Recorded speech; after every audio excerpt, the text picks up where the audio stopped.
ਤੁਹਾਡਾ ਮੇਰੇ YouTube channel ਤੇ ਇੱਕ ਵਾਰ ਫਿਰ ਸਵਾਗਤ ਹੈ। ਅੱਜ ਅਸੀਂ ਫਿਰ ਲੈ ਕੇ ਆਏ ਹਾਂ ਨਵੀਂ ਵੀਡੀਓ। ਇਸ ਚੈਨਲ ਦੇ ਅਸੀਂ ਜਿਹੜੀ ਹੈਗੀ ਮਾਸਟਰ ਗ੍ਰੇਡ ਪੰਜਾਬੀ ਅਤੇ SST ਦੀ ਜਿਹੜੀ ਹੈਗੀ ਉਹ ਤਿਆਰੀ ਕਰਵਾ ਰਹੇ ਹਾਂ। ਅੱਜ ਨਵੇਂ MCQ ਦੇ ਨਾਲ ਅਸੀਂ ਭਾਗ ਚੌਥਾ ਲੈ ਕੇ ਆਏ ਹਾਂ, ਜਿਸ ਦੇ ਵਿੱਚ ਅਸੀਂ 150 ਤੋਂ ਲੈ ਕੇ 200 ਤੱਕ ਜਿਹੜੇ ਹੈਗੇ MCQ ਕੁਐਸਚਨ ਕਰਾਂਗੇ। ਟਾਈਮ ਜ਼ਿਆਦਾ ख़राब ਨਾ ਕਰਦੇ ਹੋਏ ਅਸੀਂ ਆਪਣੀ ਵੀਡੀਓ ਵੱਲ ਦੇਖਦੇ ਹਾਂ ਤੇ ਤੁਸੀਂ ਇਸ ਚੈਨਲ ਦੇ ਨਾਲ ਇਸੇ ਤਰ੍ਹਾਂ ਹੀ ਜੁੜੇ ਰਹੋ ਅਤੇ ਨਵੇਂ ਜਿਹੜੇ ਹੈਗੇ MCQ ਪੰਜਾਬੀ ਦੇ ਤੁਸੀਂ ਜਿਹੜੇ ਹੈਗੇ ਆ ਇਸ ਚੈਨਲ ਦੇ ਰਾਹੀਂ ਤਿਆਰੀ ਕਰਦੇ ਰਹੋ। ਦੇਖੋ ਅੱਜ ਦਾ ਪਹਿਲਾ ਕੁਐਸਚਨ ਜੋ ਹੈਗਾ ਕਵਿਤ ਛੰਦ ਕੀ ਹੈ। ਕਵਿਤ ਛੰਦ ਜੋ ਹੁੰਦਾ ਹੈਗਾ ਜੀ ਉਹ ਇੱਕ ਵਾਰਨਿਕ ਛੰਦ ਹੁੰਦਾ ਹੈਗਾ। ਜਦੋਂ ਵੀ ਕੋਈ ਜਿਹੜਾ ਲੇਖਕ ਹੈਗਾ ਕਵੀ ਹੈਗਾ ਆਪਣੀ ਕਵਿਤਾਵਾਂ ਦਾ ਉਚਾਰਨ ਕਰਦਾ ਹੈਗਾ ਉਸ ਦੇ ਵਿੱਚ ਉਹ ਆਪਣੀ ਛੰਦ ਦਾ ਪ੍ਰਯੋਗ ਵੀ ਕਰਦਾ ਹੈਗਾ ਅਤੇ ਛੰਦ ਦੇ ਵਿੱਚ ਇੱਕ ਵਾਰਨਿਕ ਛੰਦ ਵੀ ਹੈਗਾ ਜਿਸ ਨੂੰ ਅਸੀਂ ਕਵਿਤ ਛੰਦ ਕਹਿੰਦੇ ਹਾਂ। ਇਸ ਦੇ ਵਿੱਚ ਅਸੀਂ ਜਿਹੜੇ ਹੈਗੇ ਵਾਰਨਿਕ ਮਤਲਬ ਅੱਖਰਾਂ ਦਾ ਜਿਹੜਾ ਹੈਗਾ ਉਹ ਜੋੜ ਕਰਦੇ ਹਾਂ ਅਤੇ ਇਹਦੀ ਵਿਸ਼ੇਸ਼ਤਾ ਕੀ ਹੈਗੀ ਹੈ, ਅੱਖਰਾਂ ਦੇ ਜੋੜ ਦੇ ਆਧਾਰਿਤ 'ਤੇ ਹੈਗਾ ਉਹ ਵਾਰਨਿਕ ਛੰਦ ਦਾ ਜਿਹੜਾ ਹੈਗਾ ਪ੍ਰਯੋਗ ਕੀਤਾ ਜਾਂਦਾ ਹੈਗਾ। ਨੈਕਸਟ ਕੁਐਸਚਨ ਤੁਸੀਂ ਦੇਖੋ, ਆਕਾਸ਼ਵਾਣੀ ਜਲੰਧਰ ਦਾ ਮੁਖੀ ਕੌਣ ਰਿਹਾ ਹੈ। ਆਕਾਸ਼ਵਾਣੀ ਜਲੰਧਰ ਦਾ ਮੁਖੀ ਕੌਣ ਰਿਹਾ, ਇਹਦਾ ਸਹੀ ਆਨਸਰ ਜੋ ਹੈਗਾ ਸੁਰਜੀਤ ਸਿੰਘ ਸੇਠੀ ਹੈਗਾ ਜੀ। ਉਹ ਆਕਾਸ਼ਵਾਣੀ ਜਿਹੜੇ ਹੈਗੇ ਆ ਉਸ ਦਾ ਮੁਖੀ ਵੀ ਰਿਹਾ। ਇਸ ਦੇ ਨਾਲ ਜੋ ਹੈਗੇ ਆ ਇਹ ਆਪਣੀ ਪੰਜਾਬੀ ਯੂਨੀਵਰਸਿਟੀ ਪਟਿਆਲਾ ਦੇ ਜਿਹੜੇ ਹੈਗੇ ਆ ਉਹ ਨਾਟਕਕਾਰ ਦੇ ਜੋ ਹੈਗੇ ਆ ਰੰਗਮੰਚ ਦੇ ਜਿਹੜੇ ਹੈਗੇ ਆ ਉੱਥੋਂ ਦੇ ਮੁਖੀ ਵੀ ਰਹੇ ਆ ਜੀ ਸੁਰਜੀਤ ਸਿੰਘ ਸੇਠੀ।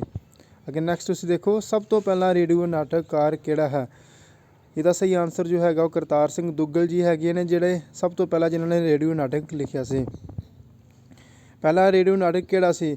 ਦੇਖੋ ਜੀ ਇਹਨਾਂ ਦੁਆਰਾ ਕਰਤਾਰ ਸਿੰਘ ਦੁੱਗਲ ਦੁਆਰਾ ਜਿਹੜਾ ਹੈਗਾ ਰਚਿਆ ਇੱਕ ਸਫ਼ਰ ਜਿਹੜਾ ਹੈਗਾ ਉਹ 1941 ਦੇ ਵਿੱਚ ਛਪਿਆ ਸੀ, ਜੋ ਕਿ ਪਹਿਲਾ ਰੇਡੀਓ ਨਾਟਕ ਮੰਨਿਆ ਜਾਂਦਾ ਹੈ। ਇਸ ਤੋਂ ਇਲਾਵਾ ਇੱਕ ਕੁਐਸਚਨ ਹੋਰ ਦੇਖੋ, ਇਸ ਤੋਂ ਇਲਾਵਾ ਹੋਰ ਕਿਸ ਨੇ ਰੇਡੀਓ ਨਾਟਕ ਲਿਖੇ ਸੀ। ਇਸ ਤੋਂ ਇਲਾਵਾ ਜੋ ਹੈਗੇ ਆ ਸੁਰਜੀਤ ਸਿੰਘ ਸੇਠੀ ਹੈਗੇ ਆ ਜੀ, ਜੋ ਵੀ ਇੱਕ ਨਾਟਕਕਾਰ ਨੇ ਉਹਨਾਂ ਦੇ ਵੀ ਹੈਗਾ ਜੀ ਜਿਨ੍ਹਾਂ ਨੇ ਰੇਡੀਓ ਨਾਟਕ ਲਿਖੇ ਸੀ। ਇਹਨਾਂ ਦਾ ਨਾਮ ਲਿਖੋ ਜੀ।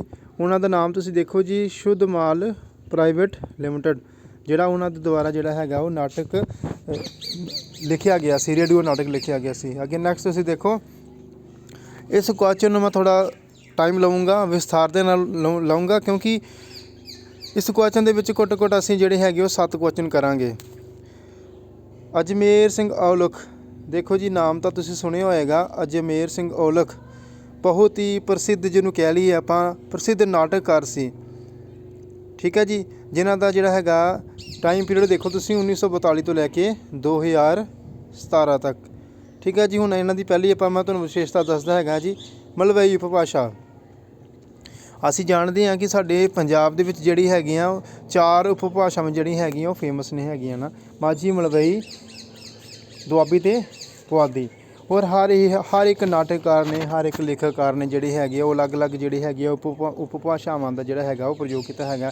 ਇੱਦਾਂ ਹੀ ਅਜਮੇਰ ਸਿੰਘ ਔਲਖ ਨੇ ਜਿੰਨੇ ਵੀ ਆਪਣੇ ਨਾਟਕ ਲਿਖੇ ਸੀ ਉਹਨਾਂ ਦੇ ਉੱਤੇ ਉਹਨਾਂ ਦੀ ਭਾਸ਼ਾ ਦੇ ਉੱਤੇ ਜਿਹੜਾ ਹੈਗਾ ਸੀ ਉਹ ਮਲਵਈ ਉਪਭਾਸ਼ਾ ਦਾ ਜਿਹੜਾ ਹੈਗਾ ਸੀ ਉਹ ਪ੍ਰਭਾਵ ਦੇਖਣ ਨੂੰ ਮਿਲਦਾ ਸੀ। ਹੁਣ ਸੈਕਿੰਡ ਇਹਦਾ ਵਿਸ਼ੇਸ਼ਤਾ ਕੀ ਦੇਖੋ ਜੀ, ਪ੍ਰਯੋਗਵਾਦੀ। ਅਜਮੇਰ ਸਿੰਘ ਔਲਖ ਜਿਹੜੇ ਹੈਗੇ ਸੀ ਨਾਟਕਕਾਰ ਸੀ, ਇਹ ਪ੍ਰਯੋਗਵਾਦੀ ਜਿਹੜੇ ਹੈਗੇ ਸੀ ਪ੍ਰਯੋਗਵਾਦੀ ਨਾਟਕਕਾਰ ਸੀ। ਥਰਡ ਸੀ ਦੇਖੋ ਜੀ ਸਥਾਨਿਕ ਸੱਭਿਆਚਾਰ। ਇਸ ਤੋਂ ਭਾਵ ਹੈ ਕਿ ਅਜਮੇਰ ਸਿੰਘ ਔਲਖ ਦੇ ਜਿਹੜਾ ਹੈਗਾ ਸੀ ਸਥਾਨਿਕ ਰੰਗਤ ਤੋਂ ਭਾਵ ਕਿ ਮਤਲਬ ਕਿ ਇਹਨਾਂ ਨੇ ਆਪਣੇ ਨਾਟਕਾਂ ਦੇ ਵਿੱਚ ਪੇਂਡੂ ਸੱਭਿਆਚਾਰ ਨੂੰ ਜਿਹੜਾ ਹੈਗਾ ਸੀ ਉਹ ਪੇਸ਼ ਕੀਤਾ ਸੀ। ਔਰ ਚੌਥਾ ਪੁਆਇੰਟ ਦੇਖੋ ਨਿਮਨ ਸ਼੍ਰੇਣੀ ਪਾਤਰ। ਇਹਨਾਂ ਦੇ ਨਾਟਕ ਦੇ ਵਿੱਚ ਜਿੰਨੇ ਵੀ ਪਾਤਰ ਹੋਏ ਸੀ ਸਾਰੇ ਜਿਹੜੇ ਹੈਗੇ ਉਹ ਨਿਮਨ ਸ਼੍ਰੇਣੀ ਦੇ ਪਾਤਰ ਸੀ। ਇਹਨਾਂ ਨੇ ਆਪਣੇ ਨਾਟਕ ਦਾ ਜਿਹੜਾ ਵਿਸ਼ਾ ਬਣਾਇਆ ਸੀ, ਜੋ ਵੀ ਸਮੱਸਿਆਵਾਂ ਸੀ ਸਾਰੀਆਂ ਜਿਹੜੀ ਹੈਗੀ ਉਹ ਨਿਮਨ ਸ਼੍ਰੇਣੀ ਪਾਤਰ ਦੇ ਆਧਾਰਿਤ ਸੀ। ਅੱਗੇ ਇਹਦਾ ਪੰਜਵਾਂ ਪੁਆਇੰਟ ਦੇਖੋ ਤੁਸੀਂ, ਇਸ਼ਕ ਵਾਜੋ ਨਮਾਜ਼ ਦਾ ਹੱਕ ਨਹੀਂ। ਠੀਕ ਹੈ ਜੀ, ਇਹ ਜਿਹੜੀ ਇਹਨਾਂ ਦੀ ਨਾਟਕ ਰਚਨਾ ਹੈਗੀ ਹੈ ਇਹਨਾਂ ਨੂੰ ਭਾਰਤੀ ਸਾਹਿਤ ਪੁਰਸਕਾਰ ਮਿਲਿਆ ਸੀ। ਠੀਕ ਹੈ ਜੀ, ਇਸ਼ਕ ਵਾਜੋ ਨਮਾਜ਼ ਦਾ ਹੱਕ ਨਹੀਂ, ਇਹਨੂੰ ਨੋਟ ਕਰ ਲਓ ਤੁਸੀਂ। ਔਰ ਇਹ ਪੁਰਸਕਾਰ ਜਿਹੜਾ ਮਿਲਿਆ ਸੀ 2006 ਦੇ ਵਿੱਚ ਮਿਲਿਆ ਸੀ। ਠੀਕ ਹੈ ਜੀ, ਔਰ ਇਹਨਾਂ ਦਾ ਪਹਿਲਾ ਪੂਰਾ ਨਾਟਕ ਕਿਹੜਾ ਸੀ, ਜੋ ਹੈਗਾ ਸੀ 7 ਬੇਗਾਨੇ, ਜੋ ਕਿ 1987 ਦੇ ਵਿੱਚ ਜਿਹੜਾ ਹੈਗਾ ਉਹ ਛਪਿਆ ਸੀ। ਅੱਗੇ ਤੁਸੀਂ ਦੇਖੋ ਜੀ ਤੁਸੀਂ ਇੰਨਾ ਕੁਝ ਦੇਖ ਲਿਆ ਜੀ ਅਜਮੇਰ ਸਿੰਘ ਔਲਖ ਦਾ। ਇੱਕ ਕੁਐਸਚਨ ਦੇ ਵਿੱਚ ਅਸੀਂ ਜਿਹੜੇ ਹੈਗੇ ਘੱਟੋ ਘੱਟ 7 ਕੁਐਸਚਨ ਜਿਹੜੇ ਹੈਗੇ ਉਹ ਕਰ ਲਏ ਹੈਗੇ ਆ। ਅੱਗੇ ਨੈਕਸਟ ਤੁਸੀਂ ਦੇਖੋ, ਨੁੱਕੜ ਨਾਟਕ ਦਾ ਮੋਢੀ ਕੌਣ ਹੈਗਾ ਜੀ। ਦੇਖੋ ਜੀ ਨੁੱਕੜ ਨਾਟਕ ਦਾ ਮੋਢੀ ਹੈਗਾ ਜੀ ਗੁਰਸ਼ਰਨ ਸਿੰਘ। ਠੀਕ ਹੈ ਜੀ। ਔਰ ਨੁੱਕੜ ਨਾਟਕ ਲਿਖੋ। ਤੁਸੀਂ ਦੇਖੋ ਇਹ ਲਿਖੇ ਹੋਏ ਆ ਜੀ, ਅੱਜ ਮਈ ਦਿਨ ਹੈ। ਅੱਗੇ ਸੈਕਿੰਡ ਹੈ ਤਮਾਸ਼ੇ ਵਾਲਾ। ਨੈਕਸਟ ਤੁਸੀਂ ਦੇਖੋ ਮਹਾਕਾਵ ਰਾਣਾ ਸੂਰਤ ਕਿਸ ਦੀ ਰਚਨਾ ਹੈਗੀ ਹੈ ਜੀ। ਮਹਾਕਾਵ ਰਾਣਾ ਸੂਰਤ ਜਿਹੜੀ ਰਚਨਾ ਹੈਗੀ ਉਹ ਭਾਈ ਵੀਰ ਸਿੰਘ ਦੀ ਰਚਨਾ ਜਿਹੜੀ ਹੈਗੀ ਆ ਉਹ ਮਹਾਕਾਵ ਰਾਣਾ ਸੂਰਤ ਹੈ। ਅੱਗੇ ਨੈਕਸਟ ਤੁਸੀਂ ਦੇਖੋ ਐਬਸਰਡ ਥੀਏਟਰ ਦੀ ਪੰਜਾਬੀ ਵਿੱਚ ਸ਼ੁਰੂਆਤ ਕਿਸ ਨੇ ਕੀਤੀ ਸੀ। ਦੇਖੋ ਜੀ ਐਬਸਰਡ ਦਾ ਪ੍ਰਭਾਵ ਜਿਹੜਾ ਹੈਗਾ ਜੀ ਸੁਰਜੀਤ ਸਿੰਘ ਸੇਠੀ ਦੇ ਉੱਤੇ ਹੈਗਾ ਜੀ, ਸਭ ਤੋਂ ਪਹਿਲਾਂ ਪ੍ਰਭਾਵ ਪਿਆ ਸੀ। ਅਤੇ ਜਿਹੜੇ ਇਹਨਾਂ ਨੇ ਜਿਹੜੀ ਹੈਗੀ ਇਹਨਾਂ ਨੂੰ ਇਸ ਦੇ ਮੋਢੀ ਦੇ ਰੂਪ ਦੇ ਵਿੱਚ ਵੀ ਜਾਣਿਆ ਜਾਂਦਾ ਹੈਗਾ। ਅਗਰ ਨੈਕਸਟ ਤੁਸੀਂ ਦੇਖੋ ਵਰ ਘਰ ਦੇ ਕਿੰਨੇ ਐਕਟ ਹਨ। ਵਰ ਘਰ ਜਿਹੜਾ ਹੈਗਾ ਜੀ ਉਹ 3 ਐਕਟ ਹਨ। ਅਤੇ ਤੁਸੀਂ ਮੈਨੂੰ ਹੁਣ ਆਪਣੇ ਹੈਗਾ ਕਮੈਂਟ ਬਾਕਸ ਦੇ ਵਿੱਚ ਦੱਸਿਓ ਕਿ ਵਰ ਘਰ ਦੇ ਜਿਹੜੀ ਰਚਨਾ ਹੈਗੀ ਉਹ ਕਿਹਨਾਂ ਨੇ ਕੀਤੀ ਸੀ। ਅਗਰ ਨੈਕਸਟ ਤੁਸੀਂ ਦੇਖੋ ਅਸ਼ਟਪਦੀਆਂ ਰੂਪ ਕਿਸ ਬਾਣੀ ਵਿੱਚ ਹਨ। ਸੁਖਮਨੀ, ਇਹਦਾ ਆਨਸਰ ਸਹੀ ਹੈਗਾ ਜੀ ਸੁਖਮਨੀ ਸਾਹਿਬ ਜੀ ਹੈਗੀ ਆ। ਸੁਖਮਨੀ ਸਾਹਿਬ ਦੇ ਵਿੱਚ ਜਿਹੜੀ ਹੈਗੀ ਉਹ 24 ਅਸ਼ਟਪਦੀਆਂ ਹੈਗੀਆਂ ਜੀ, ਇਸ ਨੂੰ ਨੋਟ ਕਰ ਲਓ ਤੁਸੀਂ। ਸੁਖਮਨੀ ਸਾਹਿਬ ਦੇ ਵਿੱਚ ਜਿਹੜੀਆਂ ਹੈਗੀਆਂ ਉਹ 24 ਅਸ਼ਟਪਦੀਆਂ ਹੈਗੀਆਂ ਜੀ। ਔਰ ਸ਼੍ਰੀ ਗੁਰੂ ਗ੍ਰੰਥ ਸਾਹਿਬ ਵਿੱਚ ਸਭ ਤੋਂ ਲੰਬੀ ਬਾਣੀ ਜਿਹੜੀ ਹੈਗੀ ਉਹ ਸੁਖਮਨੀ ਸਾਹਿਬ ਬਾਣੀ ਹੈਗੀ ਆ। ਸਭ ਤੋਂ ਵੱਧ ਸ਼ਬਦ ਕਹਿ ਲਓ, ਸਭ ਤੋਂ ਵੱਡੀ ਰਚਨਾ ਜਿਹੜੀ ਹੈਗੀ ਉਹ ਸੁਖਮਨੀ ਸਾਹਿਬ ਹੈਗੀ ਆ, ਜੋ ਗੁਰੂ ਗ੍ਰੰਥ ਸਾਹਿਬ ਵਿੱਚ ਦਰਜ ਹੈਗੀ ਆ। ਔਰ ਸ਼੍ਰੀ ਗੁਰੂ ਅਰਜਨ ਦੇਵ ਜੀ ਨੇ ਜਿਹੜੀ ਹੈਗੀ ਆ ਇਸ ਦੀ ਰਚਨਾ ਕੀਤੀ ਸੀ ਸੁਖਮਨੀ ਸਾਹਿਬ ਦੀ। ਨੈਕਸਟ ਤੁਸੀਂ ਦੇਖੋ ਜ਼ਿਲ੍ਹਾ ਅੰਮ੍ਰਿਤਸਰ ਦੀ ਉਪਭਾਸ਼ਾ ਕਿਹੜੀ ਹੈਗੀ ਹੈ ਜੀ। ਦੇਖੋ ਜੀ ਮਾਝੀ ਜਿਹੜਾ ਹੈਗਾ ਜ਼ਿਲ੍ਹਾ ਸਾਡੀ ਟਕਸਾਲੀ ਰੂਪ ਜਿਹੜਾ ਅਸੀਂ ਰੋਜ਼ਾਨਾ ਟਕਸਾਲੀ ਰੂਪ ਦੇ ਵਿੱਚ ਆਪਣੀ ਕੰਮਾਂ ਕਾਜਾਂ ਦੇ ਵਿੱਚ ਦਫ਼ਤਰੀ ਰੂਪ ਦੇ ਵਿੱਚ ਜੋ ਹੈਗੀ ਆ ਉਪਭਾਸ਼ਾ ਦਾ ਜਿਹੜਾ ਪ੍ਰਯੋਗ ਕਰਦੇ ਹੈਗੇ ਉਹ ਮਾਝੀ ਹੈਗੀ ਹੈ ਜੀ। ਅਤੇ ਜ਼ਿਲ੍ਹਾ ਅੰਮ੍ਰਿਤਸਰ, ਜ਼ਿਲ੍ਹਾ ਗੁਰਦਾਸਪੁਰ, ਠੀਕ ਹੈ ਜੀ, ਇਹਨਾਂ ਦੇ ਵਿੱਚ ਜਿਹੜੀ ਹੈਗੀ ਉਹ ਬੋਲੀ ਜਾਂਦੀ ਹੈਗੀ ਆ। ਅੱਗੇ ਮੈਂ ਤੁਹਾਨੂੰ ਪਹਿਲਾਂ ਵੀ MCQ ਕਰਵਾਇਆ ਸੀ, ਉਸ ਦੇ ਵਿੱਚ ਕੁਐਸਚਨ ਤੁਹਾਡੇ ਤੋਂ ਪੁੱਛਿਆ ਸੀ ਮੈਂ, ਅਤੇ ਮੈਨੂੰ ਕੋਈ ਆਨਸਰ ਨਹੀਂ ਸੀ ਮਿਲਿਆ। ਫਿਰ ਅੱਜ ਮੈਂ ਕੁਐਸਚਨ ਤੁਹਾਨੂੰ ਬਣਾ ਕੇ ਦਿੱਤਾ ਹੈਗਾ ਇਹ ਵਾਲਾ। ਪਾਕਿਸਤਾਨ ਦੇ ਵਿੱਚ ਪੰਜਾਬੀ ਕਿਸ ਰੂਪ ਵਿੱਚ ਲਿਖੀ ਜਾਂਦੀ ਹੈਗੀ ਆ। ਮੈਂ ਹਿਮਾਚਲ ਟੈਸਟ ਦੇਣ ਵਾਸਤੇ ਗਿਆ ਸੀ, ਉਸ ਸਮੇਂ ਇਹ ਕੁਐਸਚਨ ਆਇਆ ਸੀ। ਜਦੋਂ ਮੈਂ ਹਿਮਾਚਲ ਵਾਲਾ ਟੈਸਟ ਕਲੀਅਰ ਕੀਤਾ ਸੀ ਅੱਜ ਤੋਂ 2 ਸਾਲ ਪਹਿਲਾਂ, ਉਸ ਸਮੇਂ ਪੰਜਾਬੀ ਦੇ ਵਿੱਚ ਇਹ ਕੁਐਸਚਨ ਆਇਆ ਸੀ ਹਿਮਾਚਲ ਟੈਸਟ ਦੇ ਵਿੱਚ।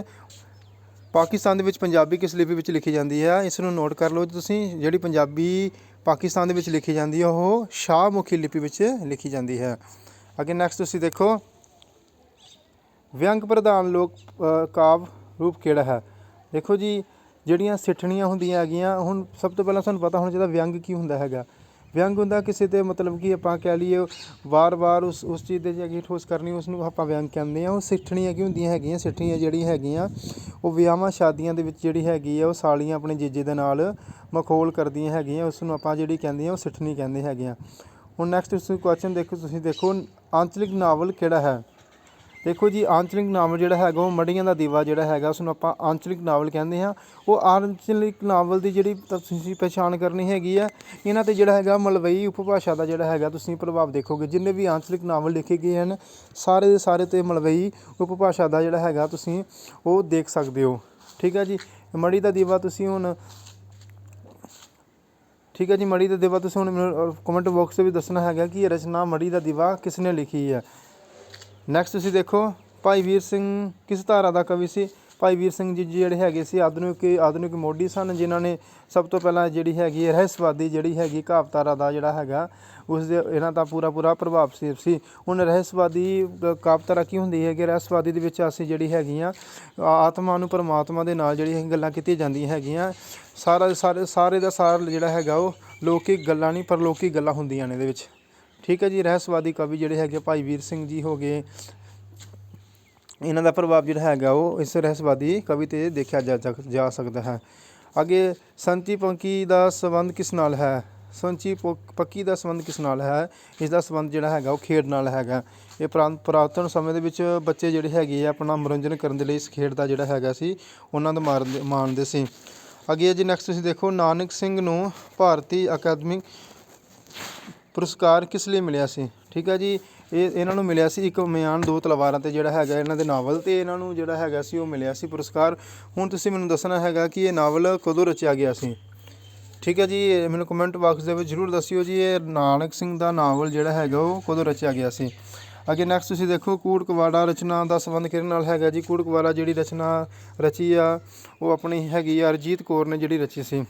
ਨੈਕਸਟ ਤੁਸੀਂ ਦੇਖੋ ਟੁਕੀਆਂ ਜੀਵਾਂ ਵਾਲੇ ਕਾਬਸ ਵਗੈਰਾ ਕਿਸ ਦਾ ਹੈ। ਟੁਕੀਆਂ ਜੀਵਾਂ ਵਾਲੇ ਕਾਬਸ ਵਗੈਰਾ ਜਿਹੜਾ ਹੈਗਾ ਹਰਭਜਨ ਸਿੰਘ ਦਾ ਹੈਗਾ ਹੈ। ਨੈਕਸਟ ਤੁਸੀਂ ਦੇਖੋ ਹੁਣ ਸ਼ਲੋਕ ਕੀ ਹੈਗਾ ਜੀ, ਸ਼ਲੋਕ ਜੋ ਹੈਗਾ ਉਹ ਕਾਵਿ ਰੂਪ ਹੈਗਾ। ਅਤੇ ਗੁਰੂ ਗ੍ਰੰਥ ਸਾਹਿਬ ਵਿੱਚ ਕਾਫੀ ਜਿਹੜੀ ਹੈਗੀ ਆ ਗੁਰੂ ਗ੍ਰੰਥ ਸਾਹਿਬ ਗੁਰਮਤਿ ਕਾਵਿ ਦੇ ਵਿੱਚ, ਸੂਫੀ ਕਾਵਿ ਦੇ ਵਿੱਚ ਕਾਫੀ ਜਿਹੜਾ ਹੈਗਾ ਸ਼ਲੋਕ ਦਾ ਜਿਹੜਾ ਹੈਗਾ ਜੀ ਉਹ ਕਾਫੀ ਦੇਖਣ ਨੂੰ ਮਿਲਦਾ ਹੈਗਾ ਜੀ। ਕਾਫੀ ਜ਼ਿਆਦਾ ਕਾਵਿ ਰੂਪ ਦਾ ਪ੍ਰਯੋਗ ਜਿਹੜਾ ਹੈਗਾ ਸ਼ਲੋਕ ਦਾ ਗੁਰਮਤਿ ਕਾਵਿ ਅਤੇ ਸੂਫੀ ਕਾਵਿ ਦੇ ਵਿੱਚ ਦੇਖਣ ਨੂੰ ਮਿਲਦਾ ਹੈਗਾ। ਨੈਕਸਟ ਦੇਖੋ, ਨੰਗੀ ਧੁੱਪ ਸਵੇ ਜੀਵਨੀ ਹੈ। ਨੰਗੀ ਧੁੱਪ ਦੀ ਰਚਨਾ ਜਿਹੜੀ ਹੈਗੀ ਸੀ ਉਹ ਬਲਵੰਤ ਗਾਰਗੀ ਨੇ ਇਹਨਾਂ ਦਾ ਜਿਹੜਾ ਹੈਗਾ ਸੀ ਰਚਨਾ ਕੀਤੀ ਸੀ। ਨੈਕਸਟ ਤੁਸੀਂ ਦੇਖੋ, ਅੰਮ੍ਰਿਤਾ ਪ੍ਰੀਤਮ ਦੀ ਕਿਸ ਪੁਸਤਕ ਨੂੰ ਗਿਆਨਪੀਠ ਪੁਰਸਕਾਰ ਮਿਲਿਆ ਸੀ। ਕਾਗਜ਼ ਅਤੇ ਕੈਨਵਸ ਦੀ ਰਚਨਾ ਜਿਹੜੀ ਹੈਗੀ ਸੀ ਇਹਨਾਂ ਨੂੰ ਗਿਆਨਪੀਠ ਪੁਰਸਕਾਰ ਮਿਲਿਆ ਸੀ। ਅੱਗੇ ਨੈਕਸਟ ਤੁਸੀਂ ਦੇਖੋ, ਅਬਲਾ ਨਾਰੀ ਰਚਨਾ ਕਿਸ ਦੀ ਹੈ। ਅਬਲਾ ਨਾਰੀ ਜੋ ਰਚਨਾ ਹੈਗੀ ਉਹ ਗਿਆਨੀ ਦਿੱਤ ਸਿੰਘ ਜੀ ਹੈ, ਜੋ ਕਿ ਇੱਕ ਬਹੁਤ ਪ੍ਰਸਿੱਧ ਜਿਹੜੇ ਹੈਗੇ ਆ ਵਾਰਤਕਾਰ ਹੋਏ ਆ, ਅਤੇ ਇਹਨਾਂ 'ਤੇ ਜਿਹੜਾ ਹੈਗਾ ਉਹ ਸਿੱਖੀ ਦਾ ਬਹੁਤ ਜ਼ਿਆਦਾ ਪ੍ਰਭਾਵ ਦੇਖਣ ਨੂੰ ਮਿਲਦਾ ਹੈ। ਇਹਨਾਂ ਦੇ ਸਾਰੇ ਜਿਹੜੇ ਹੈਗੇ ਸਿੱਖ ਇਤਿਹਾਸ ਦੇ ਦਾਰਸ਼ਨਿਕ ਵਿਚਾਰਧਾਰਾ ਦੇ ਇਹਨਾਂ ਨੂੰ ਧਾਰੀ ਕਹਿ ਸਕਦੇ ਹਾਂ। ਨੈਕਸਟ ਤੁਸੀਂ ਦੇਖੋ, ਸਿੱਖਾਂ ਦੇ ਰਾਜ ਦੀ ਵਿਥਿਆ ਕਿਸ ਦੀ ਰਚਨਾ ਹੈਗੀ ਹੈ ਜੀ। ਸਿੱਖਾਂ ਰਾਜ ਦੀ ਜਿਹੜੀ ਹੈਗੀ ਇਸ ਦੀ ਰਚਨਾ ਜਿਹੜੀ ਹੈਗੀ ਆ ਉਹ ਸ਼ਰਧਾ ਰਾਮ ਫਲੋਰੀ ਨੇ ਇਸ ਦੀ ਰਚਨਾ ਕੀਤੀ ਸੀ, ਜਿਸ ਦੇ ਵਿੱਚ ਜਿਹੜੀ ਹੈਗੀ ਆ ਸਿੱਖਾਂ ਦੀ ਮਹਾਰਾਜਾ ਰਣਜੀਤ ਸਿੰਘ ਤੋਂ ਲੈ ਕੇ ਉਹਨਾਂ ਦੇ ਬਾਅਦ ਜੋ ਮਿਸਲਾਂ ਦਾ ਜੋ ਵੀ ਪ੍ਰਭਾਵ ਦੇਖਣ ਨੂੰ ਇਸ ਰਚਨਾ ਦੇ ਵਿੱਚ ਦੇਖਣ ਨੂੰ ਮਿਲਿਆ ਹੈ। ਅੱਗੇ ਨੈਕਸਟ ਤੁਸੀਂ ਦੇਖੋ, ਪੰਜਾਬੀ ਸਾਹਿਤ ਦੇ ਵਿੱਚ ਸਫ਼ਰਨਾਮਾ ਲਿਖਣ ਦੀ ਪਰਤ ਕਿਸ ਨੇ ਪਾਈ ਸੀ। ਦੇਖੋ ਜੀ, ਇਸ ਪੰਜਾਬੀ ਸਾਹਿਤ ਦੇ ਵਿੱਚ ਜਿਹੜਾ ਹੈਗਾ ਲਾਲ ਸਿੰਘ ਕਮਲਾ ਅਕਾਲੀ ਜਿਹੜੇ ਹੈਗੇ ਸੀ, ਠੀਕ ਹੈ ਜੀ, ਮੇਰਾ ਸੂਫੀ ਜਿਹੜਾ ਹੈਗਾ ਸੀ ਸੂਫੀ ਸਫ਼ਰਨਾਮਾ ਦਾ ਮੋਢੀ ਇਹਨਾਂ ਨੂੰ ਲਾਲ ਸਿੰਘ ਕਮਲਾ ਅਕਾਲੀ ਨੂੰ ਮੰਨਿਆ ਜਾਂਦਾ ਹੈ।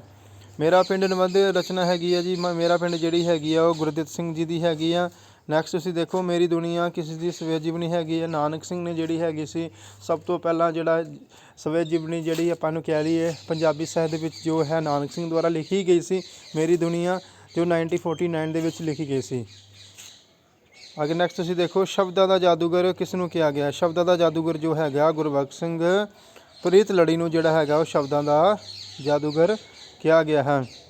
ਅੱਗੇ ਨੈਕਸਟ ਤੁਸੀਂ ਦੇਖੋ, ਪੰਜਾਬੀ ਦਾ ਪਹਿਲਾ ਸਫਲ ਨਾਟਕਕਾਰ ਕੌਣ ਸੀ। ਇਹ ਤਾਂ ਸਾਰਿਆਂ ਨੂੰ ਪਤਾ ਹੈਗਾ ਜੀ, IC ਨੰਦਾ ਸੀ। 1912 ਦੇ ਵਿੱਚ ਇਹਨਾਂ ਨੇ ਜਿਹੜਾ ਹੈਗਾ ਆਪਣਾ ਨਾਟਕ ਸੁਹਾਗ ਲਿਖਿਆ ਸੀ, ਔਰ 1913 ਦੇ ਵਿੱਚ ਨੂੰ ਜਿਹੜਾ ਹੈਗਾ ਉਹ ਭਾਰਤੀ ਸਾਹਿਤ ਪੁਰਸਕਾਰ ਦੇ ਨਾਲ ਸਨਮਾਨਿਤ ਵੀ ਕੀਤਾ ਗਿਆ ਸੀ, ਜੋ ਕਿ ਰੰਗਮੰਚ ਉੱਤੇ ਖੇਡਿਆ ਗਿਆ ਸੀ।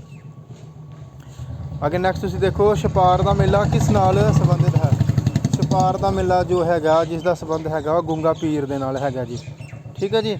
ਨੈਕਸਟ ਤੁਸੀਂ ਦੇਖੋ, ਝੂਮਰ ਨਾਚ ਦਾ ਸੰਬੰਧ ਕਿਸ ਨਾਲ ਹੈ। ਦੇਖੋ ਜੀ, ਝੂਮਰ ਨਾਚ ਜਿਹੜਾ ਹੈਗਾ ਉਹ ਭੰਗੜੇ ਦੇ ਵਿੱਚ ਜਿਹੜਾ ਹੈਗਾ ਇੱਕ ਸਟੈਪ ਦੇ ਤੌਰ 'ਤੇ ਉੱਤੇ ਜਿਹੜਾ ਹੈਗਾ ਉਹ ਖੇਡਿਆ ਜਾਂਦਾ ਹੈ। ਸਾਂਦਰਵਾਲ ਦੇ ਇਲਾਕੇ ਦੇ ਵਿੱਚ ਜਿਹੜਾ ਹੈਗਾ ਪੱਛਮੀ ਜਿਹੜਾ ਹੈਗਾ ਆਪਣਾ ਪੱਛਮੀ ਪੰਜਾਬ ਦੇ ਵਿੱਚ ਜਿਹੜਾ ਹੈਗਾ ਉਹ ਝੂਮਰ ਨਾਚ ਦਾ ਜਿਹੜਾ ਹੈਗਾ ਇਲਾਕੇ ਨਾਲ ਸੰਬੰਧ ਰੱਖਦਾ ਹੈਗਾ। ਅੱਗੇ ਸ਼ਿੰਗਾਰ ਰਸ ਦਾ ਸਥਾਈ ਭਾਵ ਕੀ ਹੈਗਾ। ਸ਼ਿੰਗਾਰ ਰਸ ਦਾ ਜਿਹੜਾ ਹੈਗਾ ਸਥਾਈ ਭਾਵ ਜਿਹੜਾ ਹੈਗਾ ਉਹ ਪ੍ਰੀਤ ਹੈਗਾ, ਪਿਆਰ ਹੈਗਾ, ਔਰ ਸਭ ਤੋਂ ਜ਼ਿਆਦਾ ਜਿਹੜਾ ਹੈਗਾ ਸ਼ਿੰਗਾਰ ਰਸ ਦਾ ਪ੍ਰਯੋਗ ਜਿਹੜਾ ਕੀਤਾ ਗਿਆ ਹੈ ਉਹ ਗੁਰਮਤਿ ਕਾਵਿ ਦੇ ਵਿੱਚ ਕੀਤਾ ਗਿਆ ਹੈ। ਅੱਗੇ ਨੈਕਸਟ ਤੁਸੀਂ ਦੇਖੋ, ਪੰਜਾਬੀ ਬੁਲਬੁਲ ਦਾ ਸਨਮਾਨ ਕਿਸ ਨੂੰ ਮਿਲਿਆ। ਦੇਖੋ ਜੀ, ਪੰਜਾਬੀ ਬੁਲਬੁਲ ਦਾ ਸਨਮਾਨ ਜਿਹੜਾ ਹੈਗਾ ਜੀ ਫਿਰੋਜ਼ਦੀਨ ਸਫਰ ਨੂੰ ਮਿਲਿਆ ਸੀ, ਠੀਕ ਹੈ ਜੀ। ਅੱਗੇ ਨੈਕਸਟ, ਵਜੀਤਰ ਨਾਟਕ ਕਿਸ ਸਾਹਿਤ ਰੂਪ ਅਧੀਨ ਆਉਂਦਾ ਹੈਗਾ। ਵਜੀਤਰ ਨਾਟਕ ਜਿਹੜਾ ਹੈਗਾ ਉਹ ਸਵੈ ਜੀਵਨੀ ਦੇ ਰੂਪ ਦੇ ਵਿੱਚ ਆਉਂਦਾ ਹੈਗਾ, ਜੋ ਕਿ ਗੁਰੂ ਗੋਬਿੰਦ ਸਿੰਘ ਜੀ ਦੀ ਜਿਹੜੀ ਹੈਗੀ ਰਚਨਾ ਹੈਗੀ ਹੈ। ਸਭ ਤੋਂ ਪਹਿਲਾਂ ਰਚਨਾ ਜਿਹੜੀ ਹੈਗੀ ਸਵੈ ਜੀਵਨੀ ਗੁਰੂ ਗੋਬਿੰਦ ਸਿੰਘ ਜੀ ਨੇ ਵਜੀਤਰ ਨਾਟਕ ਲਿਖਿਆ ਸੀ, ਜਿਸ ਦੇ ਵਿੱਚ ਇਹਨਾਂ ਨੇ ਗੁਰੂ ਤੇਗ ਬਹਾਦਰ ਜੀ ਦੀ ਸ਼ਹੀਦੀ ਅਤੇ ਆਪਣੀ ਜੋ ਵੀ ਹੈਗੀ ਜੋ ਵੀ ਰਚਨਾ ਕੀਤੀ ਸੀ, ਜੀਵਨ ਕਾਲ ਦੇ ਵਿੱਚ ਜੋ ਬਾਣੀਆਂ ਰਚੀਆਂ ਸੀ, ਸਾਰੀ ਜਿਹੜੀ ਹੈਗੀ ਉਹ ਅਸੀਂ ਵਜੀਤਰ ਨਾਟਕ ਦੇ ਵਿੱਚ ਜਿਹੜੀ ਹੈਗੀ ਹੈ ਉਹ ਪੜ੍ਹ ਸਕਦੇ ਹਾਂ ਅਤੇ ਗਿਆਨ ਪ੍ਰਾਪਤ ਕਰ ਸਕਦੇ ਹਾਂ। ਨੈਕਸਟ ਤੁਸੀਂ ਦੇਖੋ, ਪੰਜਾਬੀ ਲੋਕ ਕਹਾਣੀਆਂ ਦੀ ਸਭ ਤੋਂ ਪ੍ਰਾਚੀਨ ਵੰਨਗੀ ਜਿਹੜੀ ਹੈਗੀ ਆ ਜਨੌਰ ਕਹਾਣੀਆਂ ਨੇ। ਜਨੌਰ ਕਹਾਣੀਆਂ ਅਲੱਗ-ਅਲੱਗ ਤਰ੍ਹਾਂ ਦੀ ਜਿਹੜੀ ਕਹਾਣੀਆਂ ਹੈਗੀਆਂ ਪੰਜਾਬੀ ਸਾਹਿਤ ਵਿੱਚ ਜਿਹੜੀ ਹੈਗੀਆਂ ਅਸੀਂ ਦੇਖਦੇ ਹਾਂ। ਅੱਗੇ ਨੈਕਸਟ ਤੁਸੀਂ ਦੇਖੋ, ਤਰਕਵੇਦ ਕਿਸ ਦੀ ਰਚਨਾ ਹੈ। ਤਰਕਵੇਦ ਜਿਹੜੀ ਹੈਗੀ ਆ ਉਹ ਨਰਿੰਦਰ ਸਿੰਘ ਕਪੂਰ ਦੀ ਰਚਨਾ ਹੈਗੀ ਹੈ, ਜੋ ਕਿ ਇੱਕ ਪ੍ਰਸਿੱਧ ਵਾਰਤਕਾਰ ਦੇ ਰੂਪ ਦੇ ਵਿੱਚ ਜਾਣੇ ਜਾਂਦੇ ਹਨ। ਅੱਗੇ ਨੈਕਸਟ ਤੁਸੀਂ ਦੇਖੋ, ਦਮੋਦਰ ਕਿਸ ਦਾ ਸਮਕਾਲੀ ਸੀ। ਦਮੋਦਰ ਜਿਹੜਾ ਹੈਗਾ ਸੀ ਅਕਬਰ ਦਾ ਜਿਹੜਾ ਸਮਕਾਲੀ ਸੀ, ਜਿਸ ਦੀ ਰਚਨਾ ਜਿਨ੍ਹਾਂ ਨੇ ਆਪਣੀ ਜਿਹੜੀ ਹੈਗੀ ਆ ਹੀਰ, ਠੀਕ ਹੈ ਜੀ, ਹੀਰ ਦਾ ਜਿਹੜਾ ਹੈਗਾ ਸੁਖਾਂਤ ਰੂਪ ਦੇ ਵਿੱਚ ਜਿਹੜਾ ਹੈਗਾ ਰਚਨਾ ਕੀਤੀ, ਜਿਸ ਦੇ ਕਾਰਨ ਦਮੋਦਰ ਦੀ ਪ੍ਰਸਿੱਧੀ ਹੋਈ ਸੀ, ਅਤੇ ਉਸ ਦੇ ਵਿੱਚ ਇਹਨਾਂ ਨੇ ਦਵਈਆ ਸੰਦ ਜਿਹੜਾ ਪ੍ਰਯੋਗ ਕੀਤਾ ਸੀ। ਨੈਕਸਟ ਵਾਰਿਸ ਸ਼ਾਹ ਦਾ ਪ੍ਰਸਿੱਧ ਕਿੱਸਾ ਜੀ। ਦੇਖੋ ਜੀ ਸਾਰੇ ਹਰ ਇੱਕ ਵਿਦਿਆਰਥੀ ਨੂੰ ਪਤਾ ਹੈਗਾ ਕਿ ਵਾਰਿਸ ਸ਼ਾਹ ਨੇ ਜਿਹੜਾ ਹੈਗਾ ਉਹ ਹੀਰ ਰਾਂਝਾ ਜਿਹੜੀ ਹੈਗੀ ਆ ਉਹ ਲਿਖੀ ਸੀ, ਜਿਸ ਦੇ ਕਾਰਨ ਦੀ ਸਭ ਤੋਂ ਜ਼ਿਆਦਾ ਪ੍ਰਸਿੱਧੀ ਜਿਹੜੀ ਹੈਗੀ ਵਾਰਿਸ ਸ਼ਾਹ ਦੀ ਹੀਰ ਰਾਂਝੇ ਦੇ ਕਾਰਨ ਹੋਈ ਸੀ। ਅੱਗੇ ਪੂਰਨ ਭਗਤ ਕਿੱਸਾ ਕਿਸ ਦੀ ਰਚਨਾ ਹੈ? ਪੂਰਨ ਭਗਤ ਰਚਨਾ ਜਿਹੜੀ ਹੈਗੀ ਕਾਦਰ ਯਾਰ ਦੀ ਹੈਗੀ ਆ। ਨੈਕਸਟ ਮਸਨਵੀ ਕਿਸ ਕਾਵਿ ਰੂਪ ਨਾਲ ਸੰਬੰਧਿਤ ਹੈਗਾ ਜੀ? ਕਿੱਸਾ ਕਾਵਿ ਦੇ ਵਿੱਚ ਅਸੀਂ ਜਿਹੜਾ ਹੈਗਾ ਮਸਨਵੀ ਜਿਹੜਾ ਹੈਗਾ ਉਸ ਦਾ ਰੂਪ ਦੇਖਦੇ ਹਾਂ। ਮਸਨਵੀ ਤੋਂ ਭਾਵ ਹੈਗਾ ਤੇ ਇਸ ਰਚਨਾ ਉੱਤੇ ਅਸੀਂ ਫਾਰਸੀ ਰੂਪ ਦਾ ਪ੍ਰਤੱਖ ਰੂਪ ਦੇ ਵਿੱਚ ਜਿਹੜਾ ਹੈਗਾ ਉਹ ਪ੍ਰਭਾਵ ਦੇਖ ਸਕਦੇ ਹਾਂ। ਨੈਕਸਟ ਤੁਸੀਂ ਦੇਖੋ ਸ਼ਾਹ ਹੁਸੈਨ ਦੀਆਂ ਕਿੰਨੀਆਂ ਕਾਫੀਆਂ ਦੀ ਰਚਨਾ ਜਿਹੜੀ ਕੀਤੀ ਸੀ? ਉਹ 163 163 ਕਾਫੀਆਂ ਜਿਹੜੀਆਂ ਹੈਗੀਆਂ ਸੀ ਸ਼ਾਹ ਹੁਸੈਨ ਨੇ ਜਿਹੜੀ ਹੈਗੀਆਂ ਉਸ ਦੀ ਰਚਨਾ ਕੀਤੀ ਸੀ। ਨੈਕਸਟ 1680 ਵਿੱਚ ਕਿਸ ਸੂਫੀ ਕਵੀ ਦਾ ਜਨਮ ਹੋਇਆ ਸੀ? ਬੁੱਲੇ ਸ਼ਾਹ ਦਾ ਜਿਹੜਾ ਜਨਮ ਹੈਗਾ ਸੀ ਉਹ ਅਸੀਂ ਕਹਿ ਸਕਦੇ ਹਾਂ ਕਿ ਬੁੱਲੇ ਸ਼ਾਹ ਜੋ ਹੈਗੇ ਸੀ 1680 ਦੇ ਵਿੱਚ ਜਿਹੜੇ ਹੈਗੇ ਜਿਨ੍ਹਾਂ ਦਾ ਉਹਦਾ ਜਨਮ ਹੋਇਆ ਸੀ।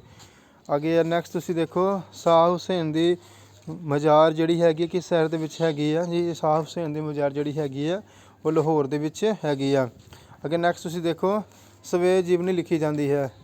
ਸਵੇਤ ਜੀਵਨੀ ਜਿਹੜੀ ਹੈਗੀ ਆ ਉਸ ਲਿਖਾਰੀ ਜਿਹੜਾ ਹੈਗਾ ਉਹ ਆਪਣੀ ਪੂਰੀ ਜ਼ਿੰਦਗੀ ਦੀ ਜਨਮ ਤੋਂ ਲੈ ਕੇ ਮਰਨ ਤੱਕ ਜਿਹੜੀ ਵੀ ਆ ਉਹਨਾਂ ਨੇ ਜੋ ਵੀ ਕੰਮ ਕੀਤੇ ਹੁੰਦੇ ਆ ਉਸ ਨੂੰ ਯਥਾਰਥ ਦੇ ਰੂਪ ਦੇ ਵਿੱਚ, ਸੱਚ ਦੇ ਰੂਪ ਦੇ ਵਿੱਚ ਜਿਹੜਾ ਹੈਗਾ ਉਹ ਪੇਸ਼ ਕਰਦਾ ਹੈ। ਸੋ ਇਸ ਵਿੱਚ ਕੋਈ ਵੀ ਜਿਹੜੀ ਹੈਗੀ ਆ ਕਾਲਪਨਿਕ ਗੱਲਾਂ ਦੀ ਗੱਲ ਨਹੀਂ ਕੀਤੀ ਜਾਂਦੀ।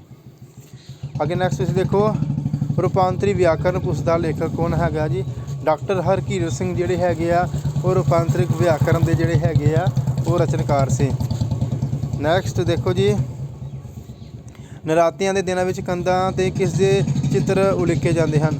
ਦੇਖੋ ਜੀ ਨਰਾਤਿਆਂ ਦੇ ਵਿੱਚ ਜਦੋਂ ਅਸੀਂ ਜਿਹੜੇ ਚਿੱਤਰ ਉਹ ਉਲੀਕਦੇ ਹੈਗੇ ਆ ਉਹ ਆਪਾਂ ਸਾਂਝੀ ਮਾਈ ਜਿਹੜੀ ਹੈਗੀ ਆਪਾਂ ਕਹਿ ਲਈਏ ਦੇਵੀ ਦੇਵਤੇ ਜਿਹੜੇ ਮਾਤਾ ਦੇ ਰੂਪ ਦੇ ਵਿੱਚ ਅਸੀਂ ਦੇਖਦੇ ਹਾਂ ਉਹਨਾਂ ਦੇ ਜਿਹੜੇ ਹੈਗੇ ਆ ਉਹ ਅਸੀਂ ਉਹਨਾਂ ਦਾ ਨਰਾਤਿਆਂ ਦੇ ਸਮੇਂ ਜਿਹੜੀ ਹੈਗੀ ਆ ਆਪਣੀ ਪੂਜਾ ਕਰਦੇ ਹਾਂ। ਨੈਕਸਟ ਲਾਸਟ ਕੁਐਸਚਨ ਅੱਜ ਦਾ ਦੇਖੋ ਜੀ ਫਿਰ ਦੁਬਾਰਾ ਕੁਐਸਚਨ ਰਿਪੀਟ ਹੋ ਗਿਆ ਜੀ ਇਹ ਵਾਲਾ। ਵਿਅੰਗ ਪ੍ਰਧਾਨ ਲੋਕ ਕਾਵਿ ਕਿਹੜਾ ਹੈਗਾ ਜੀ?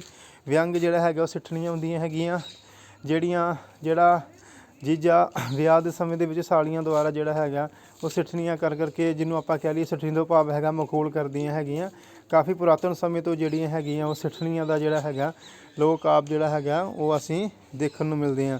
ਇਹ ਸੀ ਅੱਜ ਦੀ ਸਾਡੀ ਵੀਡੀਓ। ਮੈਂ ਆਸ ਕਰਦਾ ਤੁਹਾਨੂੰ ਸਾਰਿਆਂ ਨੂੰ ਜਿਹੜੀ ਹੈਗੀ ਆ ਵੀਡੀਓ ਵਧੀਆ ਲੱਗੀ ਹੋਏਗੀ। ਇਸੇ ਤਰ੍ਹਾਂ ਤੁਸੀਂ ਚੈਨਲ ਦੇ ਨਾਲ ਜੁੜੇ ਰਹੋ, ਚੈਨਲ ਦੇ ਨਾਲ ਸਾਥ ਦੇਵੋ ਅਤੇ ਨਵੇਂ MCQ ਜਿਹੜੇ ਹੈਗੇ ਆ ਤੁਸੀਂ ਇਸ ਚੈਨਲ ਦੇ ਰਾਹੀਂ ਪ੍ਰਾਪਤ ਕਰ ਸਕਦੇ ਹੋ। ਬਹੁਤ ਬਹੁਤ ਧੰਨਵਾਦ।